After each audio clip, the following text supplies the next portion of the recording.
Alors voici la vidéo numéro 2 qui va vous permettre de comprendre les grandes notions qui concernent les calculs des rations.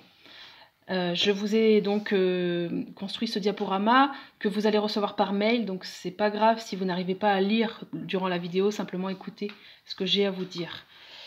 Alors, concernant les aliments, quand vous donnez à manger à votre cheval, donc que ce soit de l'orge, du foin, on peut imaginer donc des floconnés, de l'herbe, en fait, il faut savoir que si vous voulez calculer ce que ça va apporter à votre animal, il ne faut pas prendre l'aliment tel quel. C'est-à-dire que si vous donnez 10 kg d'herbe, en réalité, vous n'avez pas donné 10 kg de nourriture, puisque dans cette herbe, il y a encore de l'eau.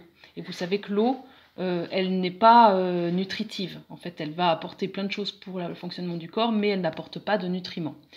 Quand vous donnez donc l'aliment, on va appeler l'aliment que vous donnez à votre cheval l'aliment brut. Dans cet aliment brut, on va subdiviser une part qui va être l'eau. Donc pour un aliment comme l'herbe, il y a environ 85% d'eau, donc ça fait beaucoup de matière qui n'est pas nutritive. Et il y a une autre part qui s'appelle la matière sèche, qui est donc, elle, la vraie part de l'aliment nutritif. Alors évidemment, si vous traitez en revanche d'un foin ou d'orge, par exemple, la part d'eau est beaucoup plus faible, et donc c'est un aliment qui va être beaucoup plus nutritif. Ensuite, lorsqu'on a enlevé l'eau, donc ça c'est la matière brute, ensuite on a la matière sèche et l'eau. Cette matière sèche, ici donc 15% concernant l'exemple que j'ai pris, donc l'herbe, cette matière sèche va être constituée de matières organiques, qui sont les nutriments. Vous avez déjà dû entendre parler de ce vocabulaire-là. Donc cette matière organique, elle est constituée de glucides, de lipides, de protides et de vitamines. Et une part qui va être minérale, qui là, dans le calcul des rations, ce qui nous intéresse, ça va être le calcium, le phosphore, le magnésium, mais aussi certains éléments qui ne vont pas être digérés et qui vont repartir dans les crottins. Alors, l'apport nutritionnel des aliments, il est connu, il a été étudié par l'Institut national de recherche agronomique et on va se baser sur les travaux. Tous les travaux de calcul de ration sont basés donc, sur ce livre, je ne sais pas si on peut bien le voir, qui s'appelle L'alimentation des chevaux et qui contient donc des tables que je vous ai mis en lien, donc simplement quelques pages, enfin, quelques tableaux principaux, mais il y en a des tas puisque ça va concerner tous les aliments possibles qui peuvent être donnés aux chevaux. Donc ça c'est la page 2 de document que je vous ai transmis qui est à imprimer. Voilà, donc ça c'est une table qui va référencer les apports nutritionnels de chaque aliment. Donc vous avez pour du foin et puis pour des concentrés et des tubercules, des sous-produits, mais sachez qu'il y en a tout un tas d'autres. Il y a donc dans ce tableau différents éléments qui sont importants dans le calcul d'une ration pour le cheval. Le premier élément, c'est ce que je vous avais demandé de chercher dans le travail précédent, c'est UFC, c'est l'unité fourragère cheval. Elle correspond à l'énergie qui est assimilable par le cheval lorsque l'animal va digérer l'aliment. Cette énergie, elle est particulièrement nécessaire pour les chevaux qui font du sport, vous imaginez, donc c'est plutôt des glucides, hein. Ce sont des sucres qui vont fournir de l'énergie à l'animal.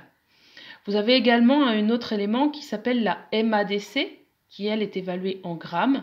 C'est la matière azotée digestible par le cheval.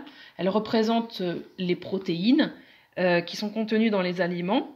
Donc elles vont surtout être utilisées, enfin elles vont être vraiment nécessaires pour les animaux qui sont dans un renouvellement de tissus ou alors qui doivent produire de la matière ou par exemple quand elles sont en gestation. Donc quand on doit grandir ou quand on est en gestation ou quand on doit cicatriser, on doit avoir beaucoup de MADC.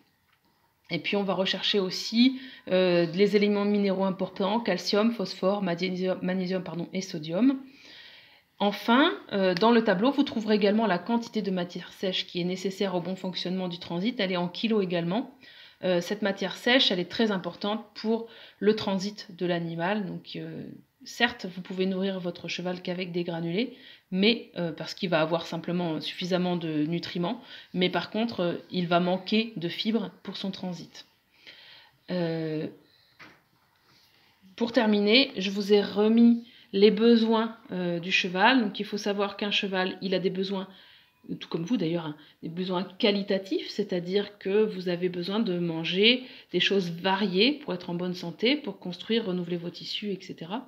Mais en fonction de votre activité, en fonction de votre masse, vous allez avoir des besoins quantitatifs différents. C'est-à-dire que vous pouvez manger une assiette variée avec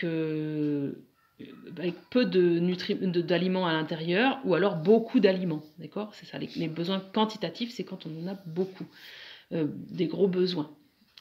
Voilà, donc je vais terminer cette vidéo là-dessus.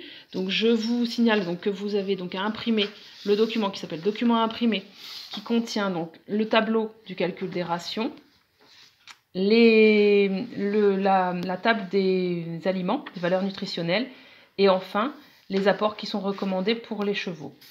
Donc les grandes notions que vous aviez à voir aujourd'hui concernaient donc qu'est-ce que la matière brute, qu'est-ce que la matière sèche, et qu'est-ce que l'unité fourragère cheval.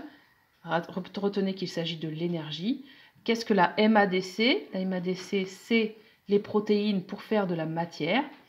Et voilà. À tout à l'heure.